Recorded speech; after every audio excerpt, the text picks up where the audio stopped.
Good evening, and welcome to the Henry Schein Dental Academy webinar series. My name is Corinne, and I will be your moderator. We are excited to welcome Dr. Greg Grobmyer as our speaker tonight, as he will be discussing the 7 biggest reasons insurance claims get denied and how to fix it. Before we get started, we do have a few reminders for you. At any point during the webinar, if you have questions, please type them into the Q&A section of your control panel, and we will answer them live at the end. Henry Schein is not offering CE credit for viewing or attending this presentation live or on demand, and this webinar is sponsored by eAssist. Dr. Grobmyer, welcome, and thank you for being with us tonight. Hey, thank you so much, Corinne. It's wonderful to be here. And thank you all for joining us this evening. I look forward to sharing lots of great material with you. We are going to be talking about the 7 deadly sins of insurance claims denials. And these are topics that would cause delays or denials that could affect your revenue cycle. So it's probably not as spicy as talking about pride, greed, lust, envy, gluttony, wrath, and sloth, but I'm going to do my best to keep your attention. And I hope you walk away with some great information that you'll be able to take back to your practice and put into use immediately. So we want you to maximize your legitimate dental insurance reimbursement and also get paid in a timely manner while requiring the least hours from your admin team to make that happen. First, I want to tell you a little bit about eAssist. I appreciate them letting me speak with you this morning. I don't work directly with eAssist, but I want to tell you a little bit about them. They were really one of the first to do what they do. They were first on the scene when it came to dental billing companies. There were medical billing companies, but there really wasn't anyone doing that for dentistry. So for more than 10 years, they've now been putting money back into the pockets of the nation's dedicated dentists, reducing the stress of the teams, creating more reliable cash flow.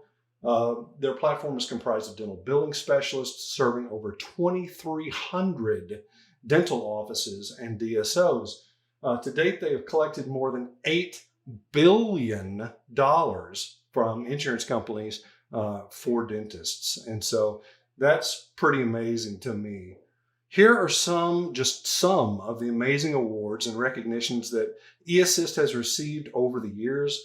It's really impressive what all they've accomplished, but again, I think the most amazing thing is this number over here in the right column, $8 billion from insurance companies on behalf of dental practices. So most of you who are familiar with eAssist, you know it as a billing and aging service, but you may not realize there's a lot of other things that eAssist does also to serve dental practices. These are some of the services that often take your admin team hours to accomplish, and you're paying them for those hours.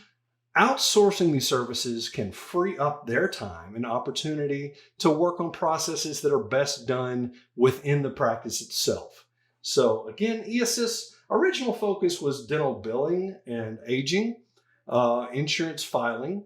They also offer credentialing services for dentists who may be starting out or new to practice. A huge time saver would be this insurance verification service. It's unbelievable how much time is used by your team just sitting on hold on the phone, waiting to ask a few questions about insurance benefits and eligibility. They also offer accounting, bookkeeping, and payroll services. This is another tool they offer. They understand the ins and outs of dental practice, so they often are better at this than a local accountant or bookkeeper would be, because they focus solely on dental practices. They know what that's about. The next part is patient portion statement and billing. This means eAssist has specialists who do statements. They work on old balances. They try to collect them from the patients. Many practices struggle with the phone calls and the statements and everything else that's needed to do this. It's kind of an ugly side of stuff that you do in your practice, but it's a necessary thing. Some would just prefer someone else did that dirty work. And so eAssist is happy to do that. Lastly, they offer Full Schedule. Full Schedule is a program that they have. They have specialists who go into your practice management software and work the overdue recall patients. and those who have pending treatment. Try to get everybody back on the books and get your schedule full. So this is me. A little bit about me. I practiced clinical dentistry for over a decade in Western Tennessee. I ended up going through a cancer battle. I had colon cancer. So the chemotherapy left me with peripheral neuropathy. Numb fingers, got numb feet, a malpractice suit looking for a place to happen. So didn't want to pick up a handpiece anymore. I had been working with practice management companies the entire time that I was in dental practice as a client. And so I kind of flipped over and did that for a long time. I coached and consulted with offices all over the United States. That kind of turned into me doing a lot of industry writing. Did a lot of work both on the consumer side and the clinical side. Gotten to be in Reader's Digest and Slate and Men's Health and New York Magazine, a lot of these other fun things. But then that led me into working with Dr. Charles Blair at Practice Booster. I first stepped in doing the Insurance Solutions newsletter for him. I've been working at that for a while. And since then, I have taken over working with him on the Coding with Confidence books. And I hope you guys are kind of familiar with those. That's kind of the gold standard of reference materials for coding in the dental insurance field. So also co-host a podcast with him called the Dental Code Advisor Podcast. I'd love for you guys to check that out as well. Enough about me. Let's take a look. Here are the top 3 things that we want to tackle today. The 7 most common claim issues that lead to denials and delays from insurance companies. Now, these are preventable and avoidable issues, roadblocks that hopefully we can help you clear up. So the second thing is how to avoid unnecessary denials and delays to improve practice profitability and have steady cash flow. We don't want you denied or delayed at all from anything. We want a clean claim that doesn't keep your practice from being reimbursed what it is legitimately owed. And I want you to get paid in a timely manner. So it takes twice as long to deal with a delay or a denial than if your claims were submitted correctly the first time and went right through. So third thing, how investments in revenue cycle management solutions will result in long-term gain for the practice and the patients. We want the practice to benefit. We also want the patients to benefit. And we hope to give you some tools to make that happen.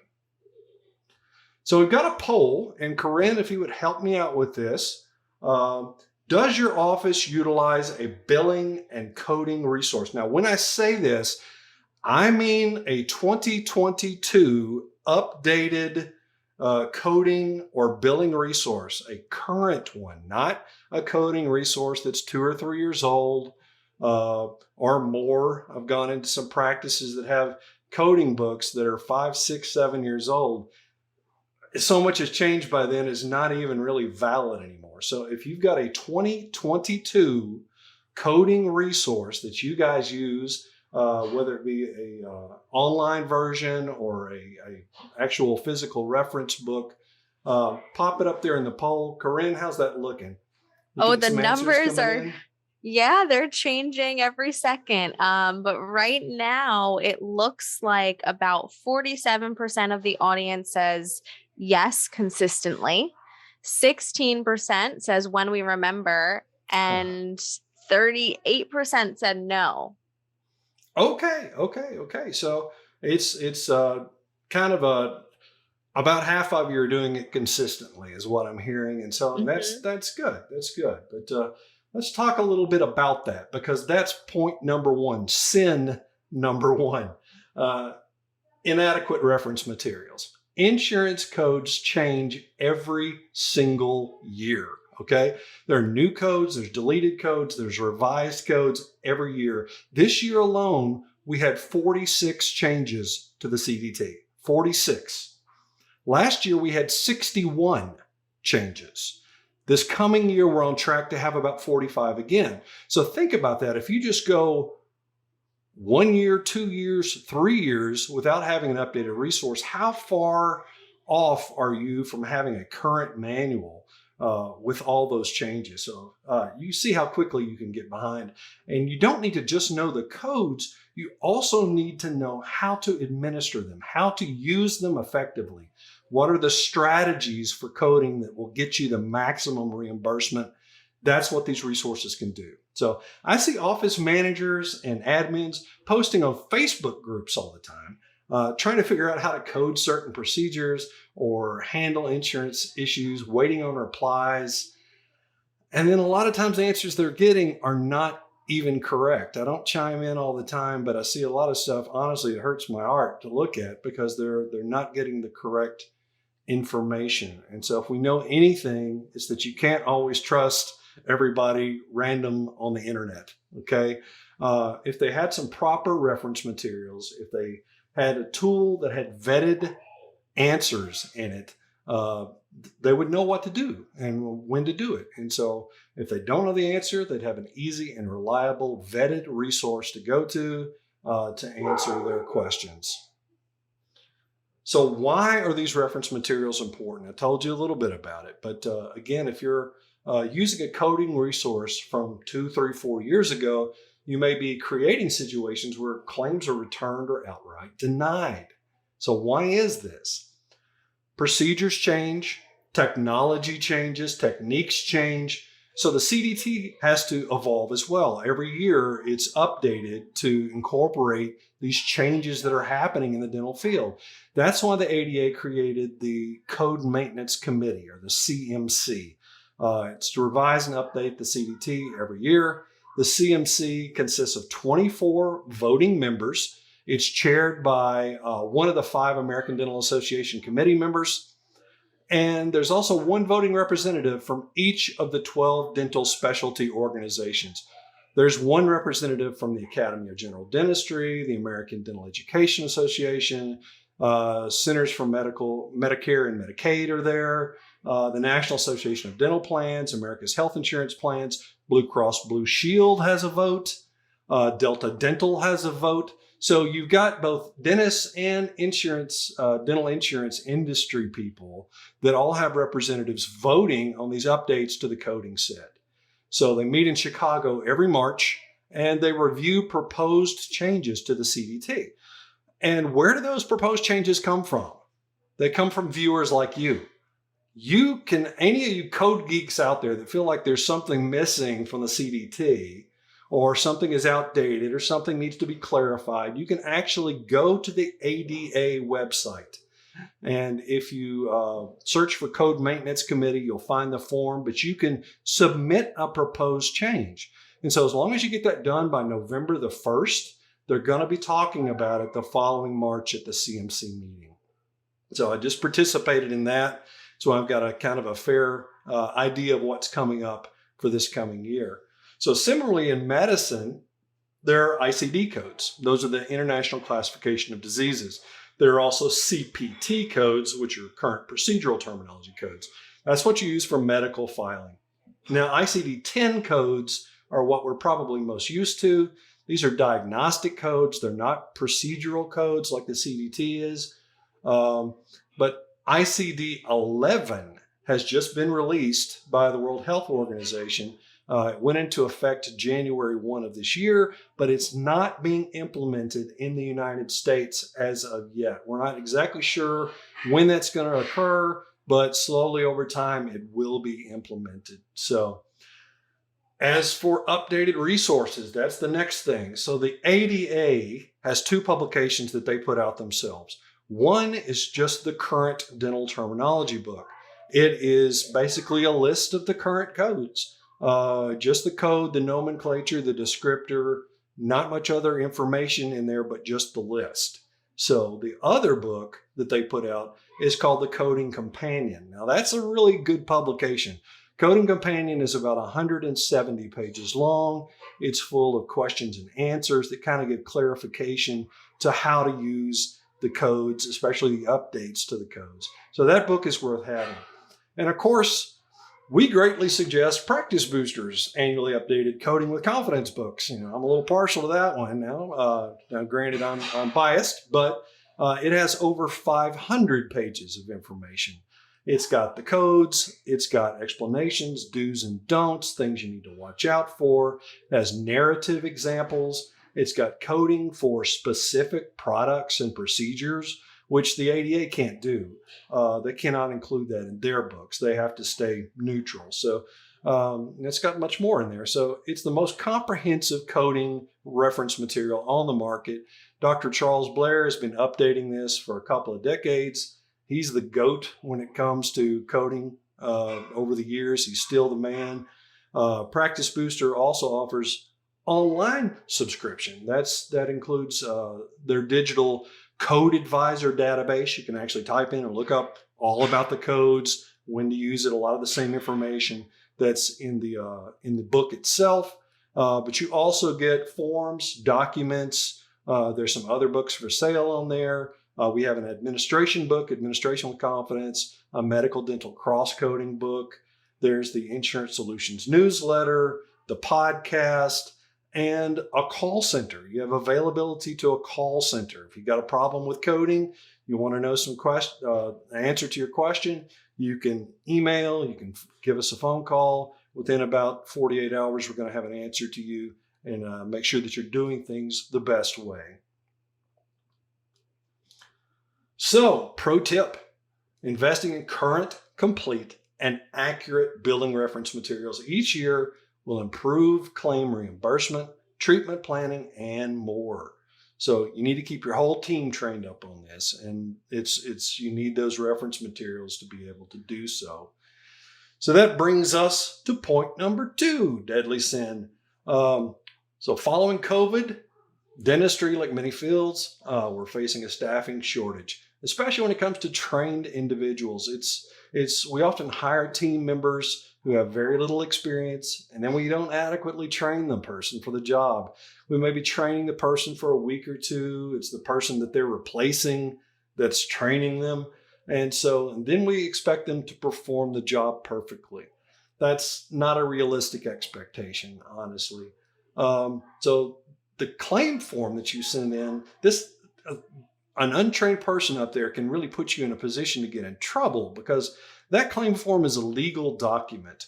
You send this in, it needs to have accurate information. When you put your name at the bottom of this thing, you are verifying that the information contained is correct to the best of your knowledge.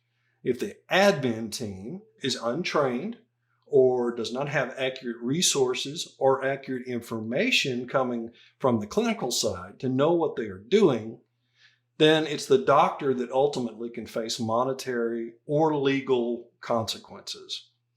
So when you think about fraud, you probably think about cases where the doctor is intentionally misbilling or filing for services that they didn't do. But that's clearly intent to defraud. But legally speaking, however, intent can also be established through a concept called blind disregard. Now that is where you continue to incorrectly file a service repeatedly with no action taken to identify or correct the error. And ignorance of the law is no excuse, so there's no such thing as an innocent mistake. It's critical the person submitting your claims is well trained, they know exactly what should be submitted, what documentation is appropriate, and that the clinical notes are complete and supportive of what's being filed. They also need continuous training to stay on top of all these changes that happen with the CDT and insurance laws. Every single year, things change. Every team member in the office, both clinical and administrative, should have a working knowledge of current coding and administration of insurance. So, invest in education and training for the team. It is critical that your team is continuing to learn and to grow. Make sure that they have opportunities for continuing education, and not just clinically, also in the roles that support the delivery of care. So when hiring, looking for people that have a mindset of lifelong learning. Experience is a wonderful bonus, but a great attitude and a willingness to learn are inherent traits in people that cannot be taught. Skills, procedures, job duties, those can be taught. As long as you have the right people and the right environment and the right resources for them to learn, those people will flourish. So when you don't feel like you've trained, when you finally feel like you've trained your team adequately, get out of the way and let them do their job. Don't micromanage. Trust them to get it done. But also, you should verify. You should track. You should monitor. You should self-audit to make sure things are being done correctly. Because again, it is ultimately the doctor whose name is on the line when it comes to these things. And when you have the right team in place, let them know it. Give praise, celebrate growth and improvement. Create a culture in your office where the team is supportive of each other and the doctor or doctors, and that they feel appreciated for what they're doing, what they're bringing to the table. Dentists, we were taught to focus and look for what is wrong so we can fix it. And unfortunately, sometimes that becomes our mindset, for everything. We don't spend enough time focusing on what is right. So please make a point to pay attention, address the good things as well as the bad things. That goes for team as well as patient oral health. So on the sidebar there's a great tool, a great thing to consider. So outsourcing billing processes to a trained team allows you to hire for office culture instead of specialized, hard-to-find billing expertise. So think about this. If you have an extraction that's too difficult or one that you don't want to deal with, you're going to send that out to an oral surgeon. If you have endo, it's the same, perio, ortho, whatever it may be. Specialists are good at what they do because they provide that particular service day in, day out. It's their focus. They've been trained especially to do this, and often at a higher level than a GP who is a generalist. So this is no different. The eAssist Success Consultants, or SCs they call them, have certain jobs that they focus and specialize on. So they know the tricks, they've been trained to do the job the correct and most productive way, and it's all they do, all day in, day out. So involving a support team that is outside the physical practice ensures that you have skilled, experienced people working on the admin tasks without having to expand the current staffing or train somebody new. That's point number 3. Now, this is a big one. Documentation that is non-existent or inadequate.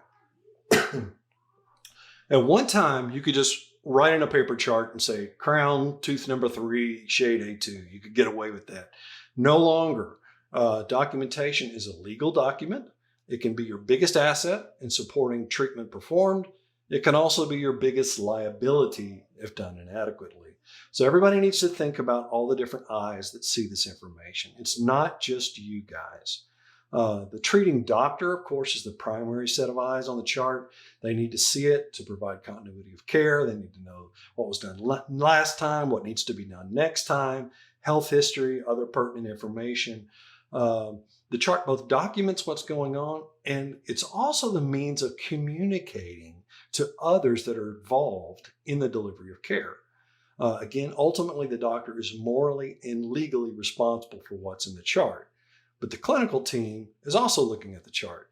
Then they may often be the ones who are entering notes. So if you're using templates, that's great. I love templates, but that's a starting spot. You must alter the templates to reflect exactly what's occurred at each patient visit. If your chart notes all look about the same, it's eventually going to catch up with you. If you send in the same PA and the same photo for multiple crown preps, it's going to catch up with you. So the chart also communicates with the admin team. They need to know what was done, what needs to be done next time so they can record it in the ledger, report it to insurance companies, schedule the next treatment. They also need to be recording summaries of patient phone calls and other conversations that may be pertinent. Now, speaking of reporting to insurance, that's what we're here about today. That's changing and evolving as well. At one time, you could just send in a submission with the procedures performed, with the proper coding, of course, and maybe a brief little narrative, and you get it paid. But many insurances are now going to where they actually want to see the chart notes, the physical chart notes themselves, or a copy of them. And so they're not just seeing the narrative now. Now they're actually looking at what you are recording in the chart in your office. And so if the notes seem insufficient or inaccurate, or they all look the same, then they're flagging you. You're opening yourself up to an audit, okay? So it's not just the narrative anymore. They're actually seeing your chart notes. And so that's about the next set of eyes that are going to be looking at this. That's the patients themselves. Now, patients have always been able to get a copy of their chart, but it was infrequent. It was done when maybe they were changing dentists or something bad had happened. But this year there's a law passed. It's called the 21st Century Cures Act.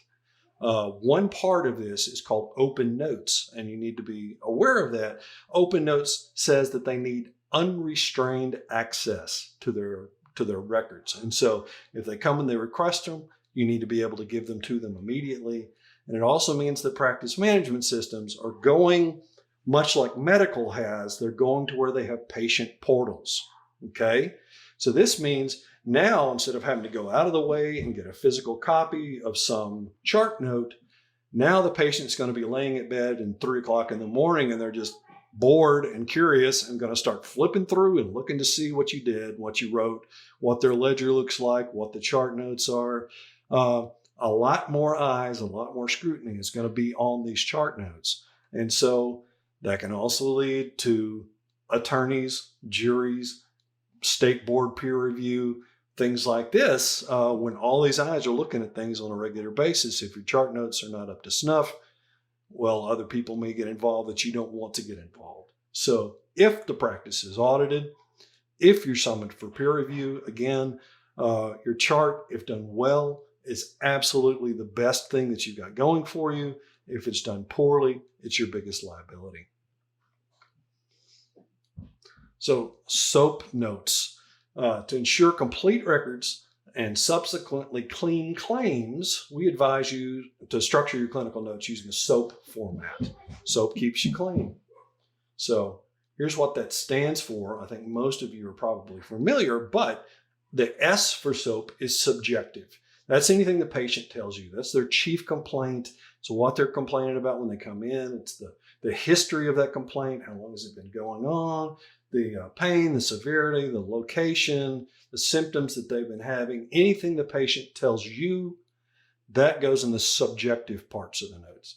The next part is objective. Now, these are your findings. These are data that you gather within the practice. So that could be the blood pressure, the perio charting, that could be exam findings, updates to health history could go in here. So anything that you observe goes into the objective part of that chart. So the A is the assessment. Now this is the diagnosis that you come up with, and it must be based on the subjective and objective findings. So before treatment, diagnosis that is documented in the clinical record, it must establish the need for the treatment moving forward. And so when you're talking about perio, you need to be talking about, whether it's mild, moderate, severe, whether it's generalized, localized, if it's chronic, if it's acute. You need to be writing all this proper diagnosis down in the correct format. The AAP has their new staging criterion, so it's good to add that in there as well. P, that stands for the plan. This is the treatment plan. Now, the treatment plan must be derived and directly supported by the assessment. So each part builds off of the other. So again, if it's not documented, it didn't happen. All right. If it's not in the chart notes, it won't hold up in a court of law. So your administrative team may be trying to derive a narrative based on the documentation that you provide, or they may have to include the actual clinical notes. So if that information is lacking, or if it's missing critical components, I promise you're going to be running into issues with delays or denials. So they'll be sending the claim back to you, asking for the missing information. And if it isn't in the chart, you're shooting yourself in the foot. So if the claim contains information that is not found in the clinical notes and you're audited, they see it doesn't match, then there's a good chance they're going to ask for their money back. Okay? The practices that are sending in complete documentation will have claims paid much more rapidly. They're going to undergo fewer audits because the insurers know they have less of a chance of finding a discrepancy or insufficient documentation. They're not going to pick on those practices like they would if they see chart notes that are seriously lacking. The foundation of all reimbursement comes from the documentation. That brings us to point number 4. This is inaccurate fee schedules. Okay, the blue book that you're keeping all your updated fees. One thing that makes things more difficult for those that are doing treatment estimates to provide accurate numbers is not having accurate fee schedules in your software. If the fee schedules are incorrect, then the software will not be able to create an accurate estimate. So if you're keeping these things up to date, you're going to have a more accurate estimate. You'll be able to collect at the time of service and have the right amount. So here's how you do that. If anytime that you get an EOB back and the amount that is paid is different from what the fee schedule is that you have in your software, you need to check that fee and update it if necessary in your computer for that particular payer. And note, if that fee is incorrect, there may be other fees that payer will have changed as well. So try to gather all this information and keep things updated. You need to keep it as up to date as possible. And also don't forget to update other things like limitations and other information that may show up differently on that EOB. So updating fee schedules regularly. By doing this, you reduce unnecessary debits and credits to the patient ledgers. It's never a good day when the patient thinks they've completely paid for their treatment in full, and you have to go back and tell them how much the estimate was off. So I know you say it's an estimate, but patients don't hear that. They think that you're either incompetent or that somehow you're shady. And we know that's not true, but that's perception. And so it's much better if we give them the accurate numbers on the front end. And this allows your practice management software to automatically calculate everything for you, but only if those fees that are in the computer are correct to begin with. So update the PPO fee schedules to accurately show on the patient ledger, but bill the UCR, usual, customary, and reasonable, to the insurance companies. This is going to give you more accurate monthly production numbers. I know a lot of doctors don't like to see the big write-off, and so they submit the PPO fees on the claim forms. But we really advise against this, and there are 3 reasons that we want you to always put your full practice fee and not the PPO fee on the claim. And these are, number 1, insurance companies look at the average fees per office when they calculate their UCR. And so if they use that data in their reimbursements, if you're submitting the PPO fee and they think they're paying you at 100% of your practice fee, and they see no reason to raise your fees ever, okay? In fact, if an area has a bunch of dentists that are doing this, submitting PPO fees, then they may actually reduce the UCR fee for your area, thinking their fees are set too high. So that's number 1. Number 2, if a patient has multiple insurances that coordinate benefits, they often have different reimbursements, and you may end up getting more than the PPO fee between the 2 insurers, between the 2 payers. The patient can only be billed up to the lower of the 2 contracted fees for a particular service. But if the money received from both payers adds up more than the PPO fee, you can legally keep up to your full submitted fee. Okay, so why wouldn't you want that to be as much as possible? Number 3, use your full practice fee to monitor how much participation in PPO is affecting you. How much is it costing you to participate? Determining how much you're writing off is helpful in determining if you should be participating with the plan at all. So PPOs are essentially a marketing tool. We all know this. They send you a volume of patients. You agree to take a reduced fee. So you have to decide. You have to do the math and decide whether the patients that the plan brings you are worth the write-offs that you're making. The best way to keep up with that is by making sure that you have accurate write-offs from your full practice fee. Point number 5, inaccurate claim information. So make sure all areas of the claim form are correct before you send it in. When a patient presents with an insurance card, never ask them to just write their insurance information on your piece of paper and then use that to try to submit a claim. Don't go by what they wrote. You should always get a copy of the card and enter it yourself. They all often make mistakes when you're writing on intake forms. So if you're doing intake info prior to them being in office, have them text or email you a photo or a scan of the card through a HIPAA compliant system to your office. That way you can verify eligibility and benefits before they even come in, and you know the information is correct because you're reading it right off the card. In addition, all the boxes on the claim form need to be accurate as well. The NPI 2 number needs to be in the billing entity box. Now, some solo practitioners just have an NPI 1, but we really like you to have an NPI 2, honestly. The NPI 1 number of the treating doctor needs to be in that appropriate box. Sometimes I see group practices. They've got a new doctor who's not in network or credentialed yet, so they decide to put the NPI of an in-network doctor on the claim form, even though they weren't the doctor who saw the patient, as a way to try to get the in-network benefits. That is a fraudulent claim, okay? That's not a thing that you can be doing or should be doing. The treating doctor needs to be the actual dentist who performed the work, or the actual dentist that supervised the hygienist or did the evaluation for the hygienist. That's the number that needs to be going on that treating doctor box on the claim form.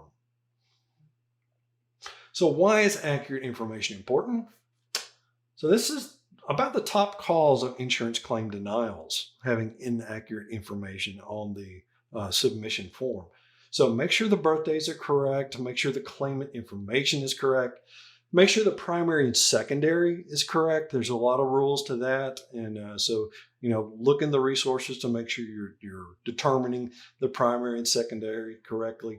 One of the largest reasons for denials, even if one digit is off on a birthday or something like that, it can really screw up the whole thing. So you should be trying to gather accurate patient information before the patient ever steps into the office. Teledentistry is one way to collect this information. And it kind of got really popular during COVID, and it's still going. This allows you to build a relationship before the patient ever physically comes to your office. This is really going to cut down on no-shows because you've already built rapport with that patient. They don't want to disappoint you once they've seen your face, they talk to you, they've decided they like you, they're going to be coming into the office. So some states allow you to bill a limited evaluation code along with that, but most don't. They want you to be hands in the mouth before you can bill an actual evaluation code, a D0140 or something. But you can do a screening or an assessment along with the teledentistry code. There's 2 teledentistry codes. One's for synchronous.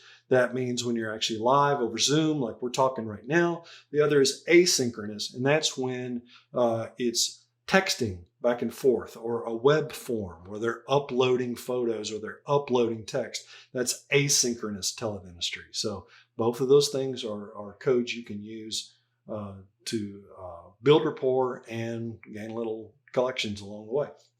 So next, the value of accurate patient and insurance information. Denials due to inaccurate information are avoidable. Reviewing this information for accuracy is crucial to healthy revenue cycle management. So get the card, store a copy of the insurance card and the photo ID in a designated place for each and every patient. Be sure they have the legal name of the patient. A lot of people go by their nickname or go by their middle name. My wife's middle name is what I call her, but on all of her legal documents, it's her first name. So it's also imperative to have both the subscriber ID and the Social Security number. The majority of insurance companies require the subscriber ID, but if you're off, if you've got a digit wrong, something's not right, you can usually use the Social Security number as the backup. The insurance company will still talk with you. So if you have a HIPAA secure texting service, ask them to send in a photo of the card prior to their appointment. If you don't have a HIPAA secure texting service, talk to your Henry Schein field reps. I believe they offer a product that's HIPAA compliant. Also, if you do the teledentistry, that also needs to be HIPAA compliant. Don't just use FaceTime, okay? There's a free service called, it's doxy.me, doxy.me. That's compliant. There's a lot of other full-featured services that are out there as well, usually at a fee. So, point number 6, incomplete narratives or supportive information. Now, I'm going to take a little time on this one because this is some good meat that you guys can walk away with. You need to be aware of the claims that need extra supporting documentation to prove to the insurer that the claim was medically necessary. The more supportive information, the better. Go into obnoxious detail. So include photos, include radiographs where appropriate. The intraoral camera is the very best tool you can have in your office. It's great for enrolling the patient into care because seeing is believing. It's also essential for supportive documentation. Write narratives, but be aware that the comment box is limited. It may only transmit the first 80 characters of text. Even if it lets you write more than 80 characters, only 80 characters may get through to that clearinghouse or to that insurance company. So, and that includes all spaces, punctuation, it's 80 characters. So if you're writing a narrative that's longer than that, that's half a tweet, okay? So it's not a lot of information. If you're writing a narrative that's longer than that, it should be done as an attachment. Perio charting should include bleeding points and clinical attachment loss, probing depths, radiographs. I'm going to go into a lot of specifics about that in a slide or two from now, so we'll get into that more. You may also be asked or choose to include the actual chart notes. If that's the case, in the comments section, just write, attached are the clinical notes from the date of service. That's all you need to do. Put that in the comment box. Make sure that you're putting the proper attachment on there. It could be a screenshot or an actual, the actual text of the clinical note. It needs to be signed. It needs to be complete. It needs to be specific to the case, not a stock template. Make sure that you're making it specific to the patient that was seen that day, and then it's considered supportive documentation. Next, so inadequate or non-existent documentation increases risk, prompts insurance company audits, and could lead to prison time. Ultimately, if your clinical record does not support medical need and you've billed something, it can be construed that you were providing treatment that was not necessary. This can lead to insurers denying claims, wanting money back, or worse, accusations of fraudulent activity. So I want to talk about some documentation for these particular things. These are services that are very commonly denied and need to be appealed. And so the first one of these is scaling and route planing. It should include a narrative that supports active disease. It demonstrates active periodontal disease. So to support that, include a full periodontal charting, including bleeding on probing, radiographic bone loss. It needs to be a minimum of 10% bone loss, usually with most insurers, before they consider that bone loss. Pocket depths of 4 to 5 millimeters or more. Different insurers have different kind of baselines, and so it could be higher than 4, but most are 4 to 5 millimeters before they consider it periodontal bone loss. and also the clinical attachment loss. All right, that's critical, and it's not one that everybody does. Your documentation may also include furcation involvement, tooth mobility, separation, periodontal staging and grading based on the new AAP guidelines. That's helpful. Photos showing the inflammation, showing bleeding, showing a probe in a pocket, and showing how deep it is. That's also great supporting our documentation. It's not irrefutable, but it's pretty close. So surgical extractions, that's the next thing. This is a code that gets a lot of dentists in trouble.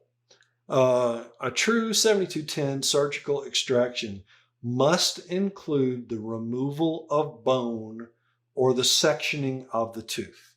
A handpiece is involved in a surgical extraction. If you're just laying a flap, or if you're having to put in a suture, you're picking up a scalpel, and that's all, that's not a surgical extraction. That can still be a 7140 simple extraction, okay?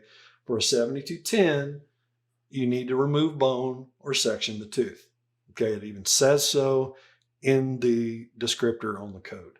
So if an insurance company is looking at the ratio between your surgical extractions to your simple extractions, and it's really skewed heavily towards surgical extractions, that flags them. They begin to look a little more closely. And so you want documentation there that states that the tooth was sectioned or that bone had to be removed. It's critical to supporting your treatment.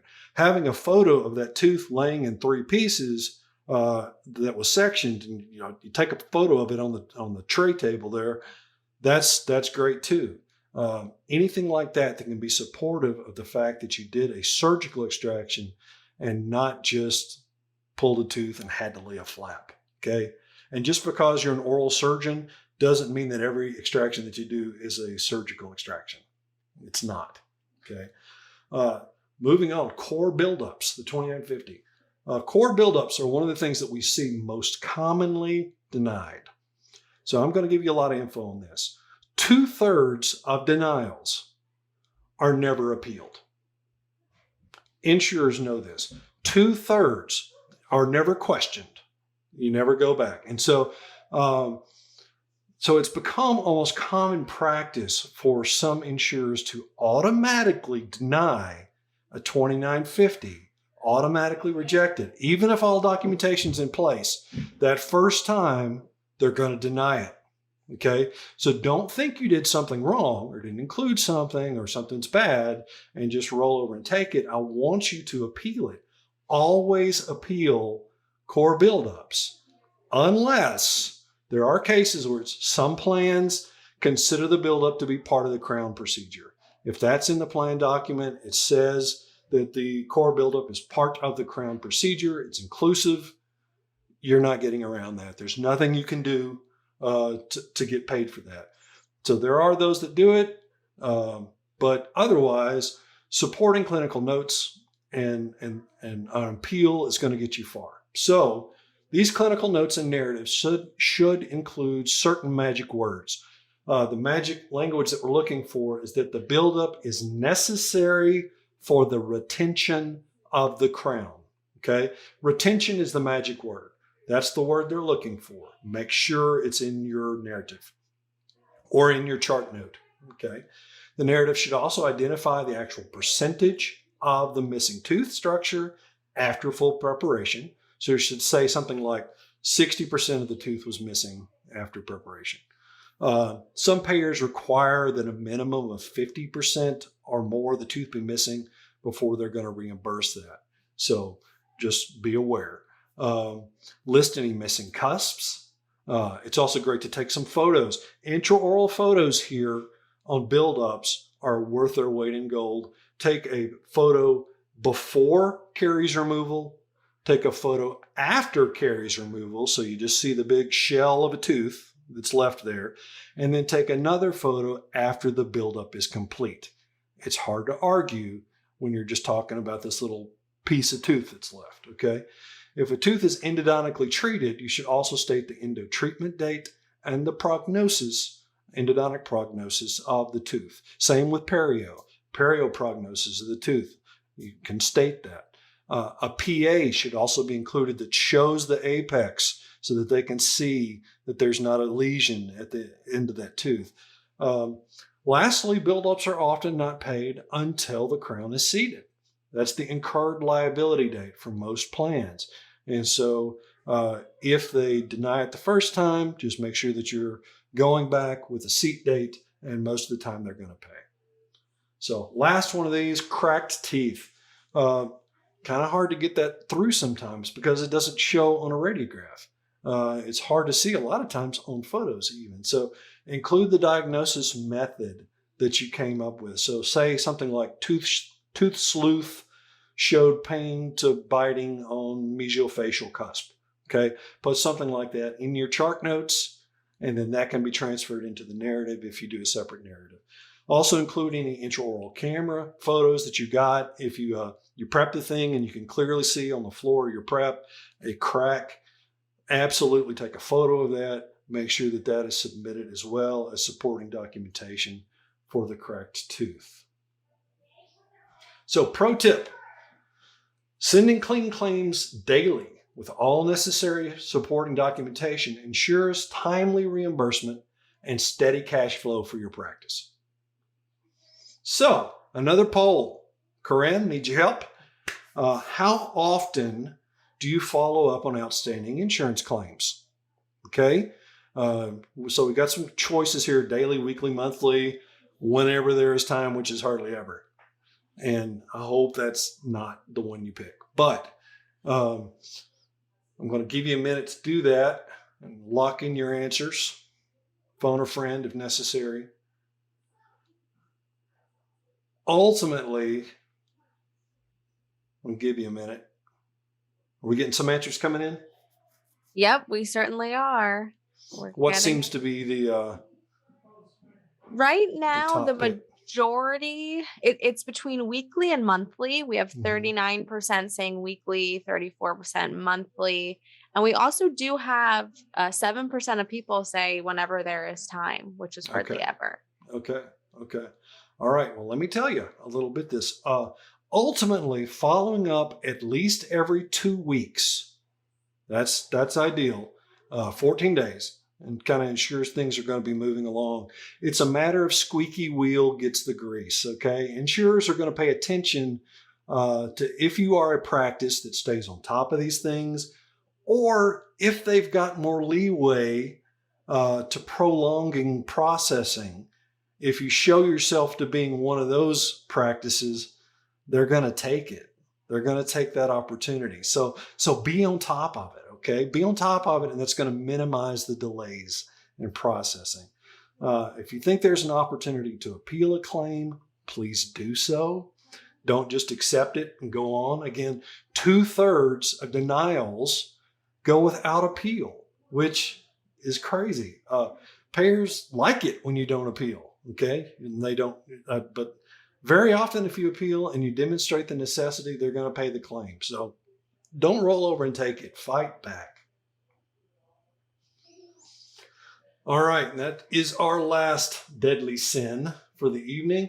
No system to monitor and follow up on all open claims. So anytime a claim is not paid, it takes a lot more time and energy to follow up than if it was submitted with all appropriate documentation on the front end. Again, you should be following up on outstanding claims every 14 days or so. If you're doing that work on the front end, you're going to have fewer of the denials, fewer of the delays to follow up on. You're not going to be spending all your time on that. So these are some things that your team needs to be aware of. Okay, they need to know what's causing the issue. So sharing this in the morning huddle is a great way to do that. You need to talk about denied claims and why they were denied and how much money is being denied. Why was it written off? Should it be appealed? Delays and reason for the delays and the dollar amounts, outstanding accounts. So if you're talking about this with the clinical team and it's because of incomplete documentation or something that isn't there that the admin team needs, so the whole team needs to be involved in this. They need ownership of it. And so you need to create a plan to get the proper supportive materials to the insurance coordinator. Make sure they have the tools that they need to properly get these claims submitted and appealed.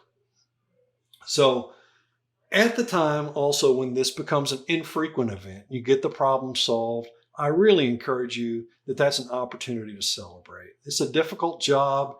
If you're one of the ones that are out there working these claims and you're getting things paid, you deserve to be celebrated. So celebrate the wins. Don't forget why we do what we do. We utilize insurance as a way to help patients help themselves. It's a way to get them to say yes to treatment. It helps them to offset some of their expenses and get the care that they need.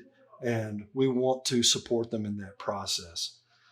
Ultimately, that's what eAssist is here to help with, help those patients to deliver peace of mind with insurance submission and follow-up and all those other ancillary services that we talked about at the very, very beginning. That's one less thing that the practice has to worry about. So you can focus on taking care of the patient that's in the office. So special deal, special promotion right here. If you sign up for dental billing with the eAssist platform, you will receive a complimentary copy of the Coding with Confidence 2022 edition from Practice Booster. It's the book I helped to edit. That's a $130 value with over 500 pages of CDT codes and how best to utilize them to maximize your legitimate dental insurance reimbursement. So, another quick poll. Would you like to have somebody reach out from our team and schedule a consultation regarding eAssist dental billing services? So if you would, please check yes. If not, you can press not at this time, and they're going to capture that and can reach out to you. So someone from eAssist team is going to reach out to your office, show you what they can do to support your team, do a demonstration, and take some of the more frustrating parts out of the day-to-day duties off their plate. So this is going to allow your team to focus more on their relationships with patients and taking care of their dental needs instead of just sitting on hold and getting frustrated. I'm going to give you a minute to answer that question. That's probably not going to take long. Corinne, how are we doing? I think we're good. Yep. I think majority of people answered the question. Okay. Well, I'm going to move along. So now we're into Q&A, and I know we're right here bumping up against 7 o'clock, but again, I'm going to look at some questions. There's not a whole lot of Q&A that's in there. Someone asked about the magic words for Buildup. Again, when we're talking about Buildups, the magic word is going to be retention, okay? You want to say that Buildup was necessary for the retention of the crown. And the other points that I was making there was about percentage of the tooth that was removed or remaining. Say there's less than 60% of the tooth was removed after caries removal. Taking a picture of that thing to be able to show just kind of the shell of the crown. There's not a lot left of it. Making sure that if it's endodontically treated, that you're giving the date of endo treatment, that you're giving the prognosis for that. Making sure that any supporting documentation that you can give, really. The crown seat date is going to be critical to making sure they're just getting paid.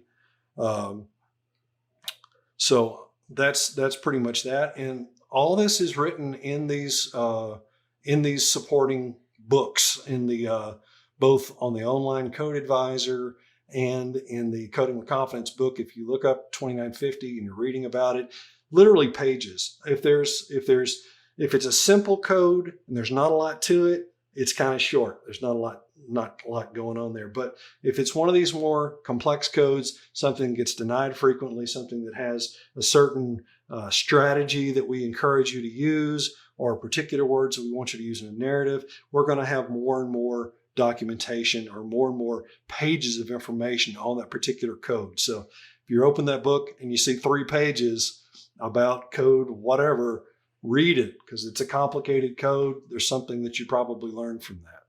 So if you only have 80 characters, how do you recommend writing your narratives? Short, simple terms?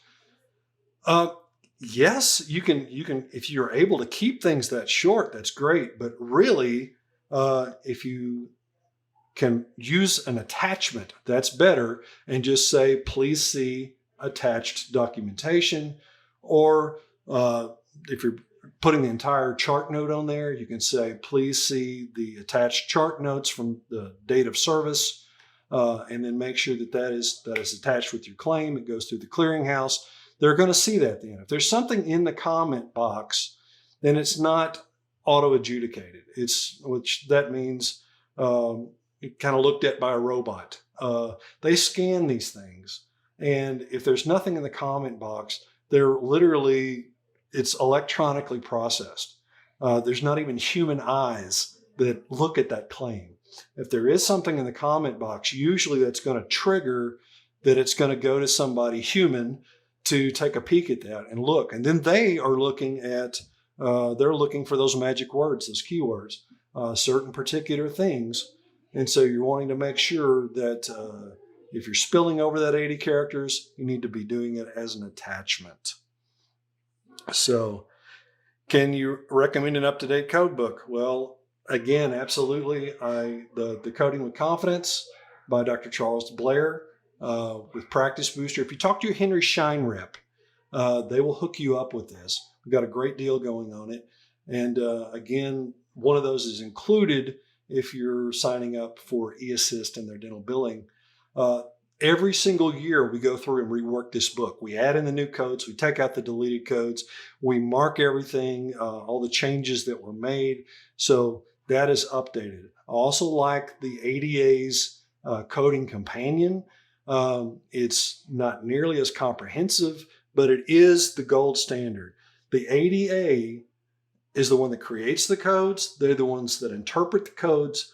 And we have to make sure that everything that we say in our publications is in direct alignment with whatever the CDT is putting out, or the American Dental Association is putting out, because they are the gold standard, okay? And it's not our interpretations of things that stand, it's what they say. And so we want to make sure that we're in alignment with them. And we go to great lengths to make sure that our books and our reference materials are in alignment with the ADAs. So what do you do if the patient does not return for a crown prep after the crown buildup and the insurance will only pay after the crown seat? What you do in that particular case is you're going to send in another claim that will ask usually for an alternative benefit. And most of the time they're going to pay you for like a 4-surface composite or something instead of the crown buildup. And so that's, but at least you're going to get something for your time and your work. And that's how they'll handle that. So to clarify, with buildup denials, we have to do the seat date of an APC. What kind of description would the insurance list that would indicate this kind of clause? Okay. What you're looking for is what's called the incurred liability date. If you're looking at the plan document, you're actually going to see incurred liability date. It's either going to be the prep date or it's going to be the seat date. And that's for the final prosthesis. So we're talking about the crown itself. And so most of the time, a core buildup is not considered a core buildup until the crown is seated.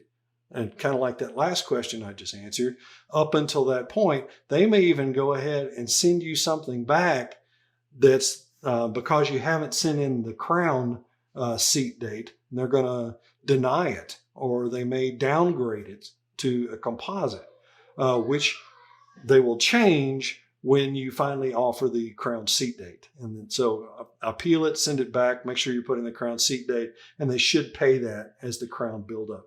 But if you're looking at the incurred liability date, I know even with the crowns, a lot of people submit that on the prep date, okay? And that's okay, but you're going to see a lot of denials come back because most plans honestly have an incurred liability date of the seat date.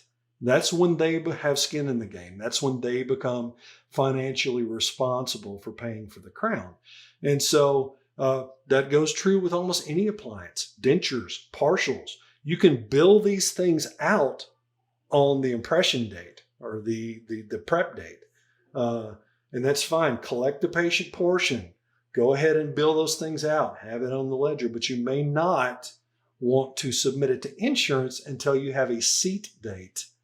That's when they're going to pay. Otherwise, it's going to create two steps for you. You're going to send it in, they're going to deny it, you're going to have to appeal it, then they'll send it back and pay it.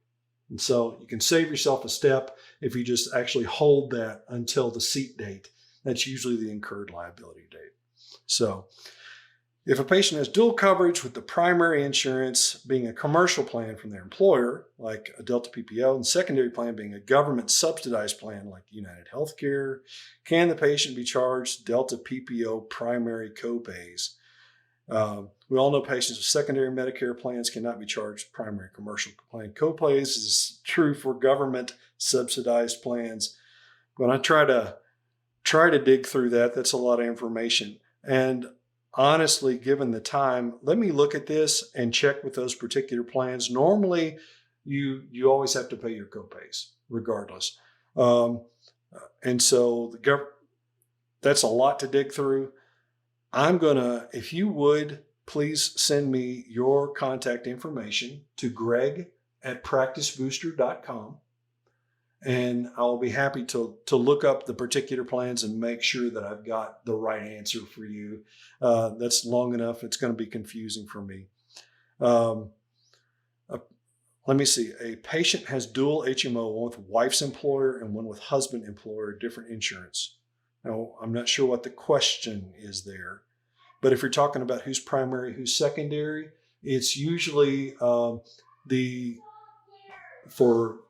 if the husband is covered under his own insurance and his wife's insurance, his insurance is going to be primary. The wife's insurance is going to be secondary. That's usually across the board that way. So, can we charge both? Okay. One is primary and one is secondary. Absolutely. It's going to be up to the individual plans. However, the individual plan document is written. And so it's dependent. When you file who you would deem primary first, and then once you've gotten the EOB back from that primary, turn around and send it to secondary and see what they say. It never hurts to file to whoever, and they may come back and say, yes, we coordinate benefits. They may come back and say, no, we don't coordinate benefits. And so that is completely dependent upon the particular plans. It's always good to go ahead and do the filings and see what they say. But it varies specifically by plan. So that's kind of hard to answer that. But guys, it is 10 after. And so I think this was a success. I think this was good. I hope you enjoyed it, got something out of it. Hope it wasn't too dry of a topic for you. 7 deadly sins. I tried to make it interesting. But if you guys have any further questions, anything else that you want to ask, make sure that you're reaching out. We've got an email address right here where you can contact Henry Schein. You can reach out and schedule a consultation, find out more about eAssist as well, how they can help your practice to take on some of these duties that some of your admin team would be really wrapped up in and make it a little easier on you.